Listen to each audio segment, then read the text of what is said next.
Okay, mbaniriza ku Showaman TV, of course, one of the best YouTube channels around Kampala. Lero tuyina the legendary omukyala asinga okuweebwa ekitiibwa mu industry ya Uganda, none other than Halima Namakula. Mama waffe mu ndongo, mama waffe mu byensi, mama waffe mu morals, behaviors. Mami Rema Namakula. Tukwaniriza ku YouTube channel ya Feitibwa Showaman TV, abantu bagenda paba kulaba ngo banyonyola what's happening mu industry ya Uganda ogisanzo tya mu biseera bino yekyuse etya awo twagala otandika soko tubuzeeko. Banange muli mutya mwena abaana bange abaana ba Uganda abakulu n'abakadde benkaddiye nabo mwena muli mutya. Nze mama w'abayimbi mama wamwe ndabuzaako. Well, mami, njagala tutandikire ku industry nga wekyuse. Music bwe mwakubanga zile nyimba zimwayimbanga Kibuga, Tombutula, Butula, Ekimbeewo, kati abaana bakuba baby yagala tulagewa kutama. Industry ogiraba otya ng'ekyuka bweti? Industry tekyuse mu bulungi. Kubanga ffe twakubanga ennyimba n'obolabanga ng'oli agamba nti Ekimbeewo njagala kiwulizaako, njagala kulya ku Kimbeewo. Olw'ensonga ffe twakolanga olugero ne tutambula. Kati olugero olwo mu kutambula ne lubanga omuntu anyumirwa okugamba njagala kulaba gye lukomera.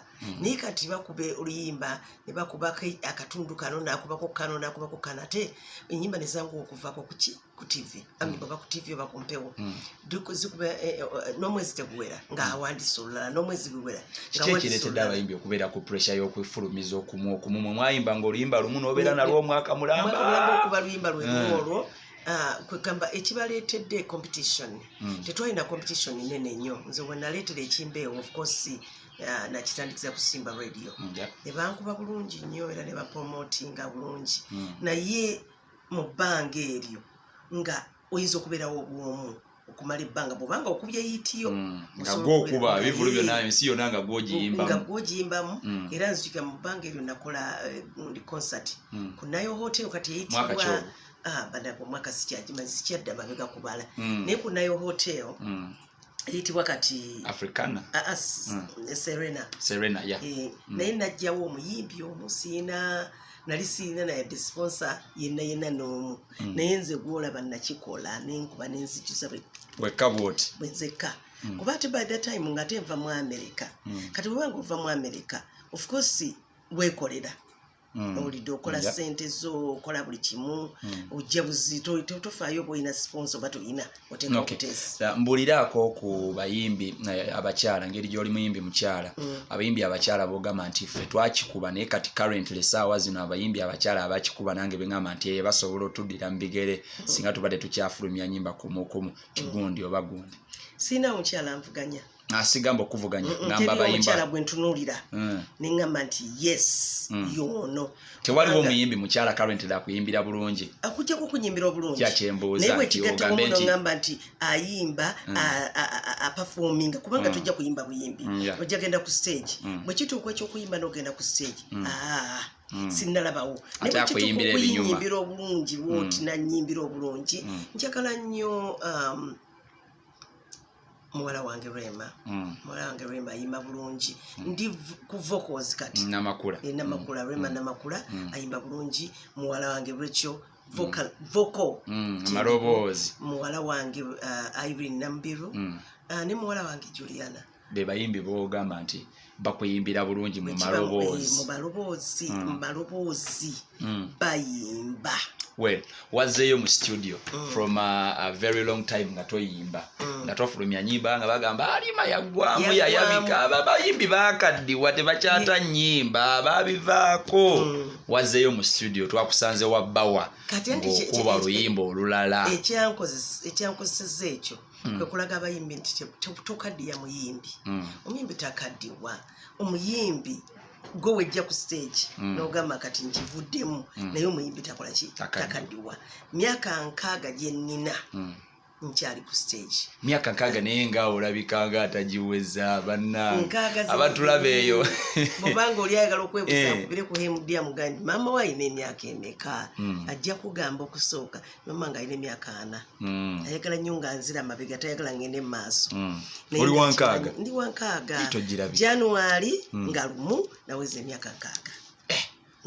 nkaaga well tuogere kulimba lwe wakoze wa bawa omusango otya abantu bagamba bawa akole effujjo mu studio bawa bwogenda yeewubwe kavuyo kabeera wali gwe wamusanze otya bawa mutabani wange ali very humble zikyendabye kyendalaba oba kuba nagenda emirundi mingi naye nga ali humble ye muntu eyaveri nanfukamirira nangamba mami oze wange kanfukamire nkubuuzeeko nafukamira nambuuza sikiraba nkuku mulenzi yenna so mu kurecordinga temwafunawo mbeera yonna nti oba kugambe ate biki kanetololemu ate kanzije era nga ngamba take your time mami awulinnyawo olina okulinnyawo mami kano katukaddemu emirundi nga bwe giba 5 nga tafaayo ebyokulwana ne Cameron wabiwulira It was after nga wakavaayo wali wakavaayo Cameron nayingirawo yakusangawo basangwe yagenda okujja mugenzi Cameron nakusangawo yansango nayingira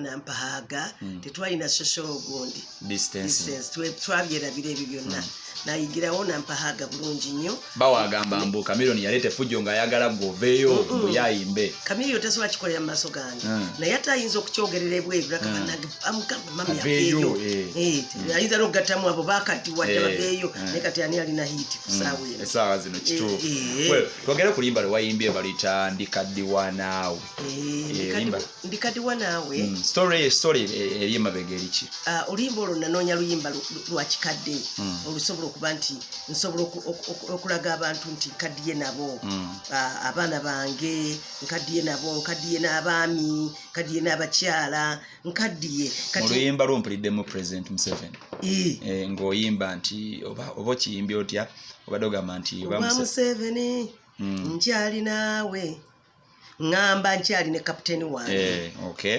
yes abantu bwenyumiriza mbo okuze nabo bokaddiye nabo mjagala y'amannya aga 3 gogamba nti mu luyimba luno nayimbye okusinzira gundi abasobola kubeerabira bandi ku ngalo nsookera ku gwenkaddiye naye Matovu Moses Matovu wa Afrigo Band Moses Matovu big up on yourself ye captain ye general kubanga mu butuufu so the song is all about Moses Matovu love affairs bili ku bwe tuyimba obo osanyira mu bantu buli muntu ayinayo captain we buli muntu ayinayo general we buli muntu ayinayo someone kati nze nembalaga emirembe gyempiseeko lwaki nsobola okwogera experience eno mbadde kugwa Amini mbadde kugwa Obote kakati ndi kugwa Museveni nanaddako nja kubaako owulidde inshallah do us a comparison between the regimes olabyeko because currently tulimbya bufuzi tugenda mbyabufuzi ogambye walaba kugwa Amini ne kugwa Museveni but the two eruweri better kubyewala kugalabako kyemanyi nti kugwa Amini twalinga tudduka kuba naguli mu nnyonnyonnyo awo nali ndabira ddala mwali mu dduka kugamba ne twekweka okweka ko kwali kungi nnyo Obote ndi gwaliko nti guli mu tribe yokayoke buli muntu yena golaba wa tribe eyo nakiraba nnyo owulidde kati wentuka kugwa Museveni ngamba bugambe nti security eri fine kati ngafa ababona okavuga nti security wae kangene ku security eno owulidde kasita ntambula owulidde kati bwe tutyo negunaddako tulaba ate kiddako welawo wenyini people yearning for change ekyo kimanyi owulira abantu bagamba bagala change naye mwenga abantu abakulu abalabye ku regime ezenjawulo abantu bagala change Bobiwine omumanyi bulungi is coming for president ajja kuba president akalulu kana akabiri abiri mugumu kiki olowooza ku mulenzi nga Bobiwine omuto okuvaayo agamba nti njagala kwanisittinga President Museveni abantu bangi nnyo aba president katulina nga 3 mu nsi yonna abato abagenze kuba president sijja kugamba nti tasobola naye njagamba nti oba yandirinzeko namala okutambuza ekya MP emyaka mitonotono nalyoka dda ku kiri kye nali ndowooza ku lwange naye buli muntu ayina ekintu kye kyayagala okukolerako naye nze ku lwange nandigambye tambuza ekya MP kino mukitambuzeeko ebbanga abantu bakufune ne gundi naye kati abantu simanyi oba ddala mu butuufu baagala Bobiwine omuyimbi, baagala Bobiwine akyankalanyiza kati ekibuga kyonna, baagala Bobiwine agenda okubeera president. Sinakimanya nze kati kyenjagala okumanya ku lwange ngamba kiki kye baagala kubanga bakyankalanya ku lwa Besigye ate kati era bakyankalana naye kula Bobiwine kati sinaba kukimanya bulungi,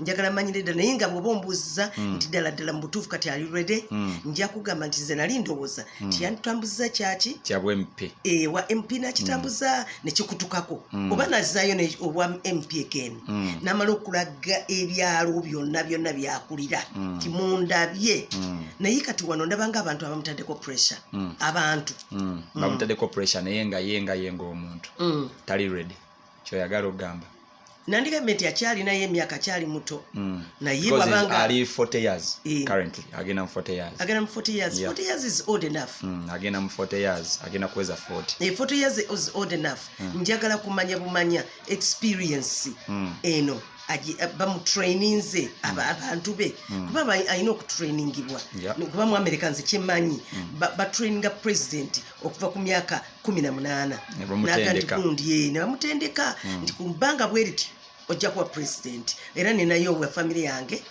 ajagala okubeera president wa America naye bamutendeza okuva nga alina emyaka 18 kakati kye sinaba kumanya oba atendekebwa sagala omwana nga atuuka eri kimukube. So you as a Rema Namakula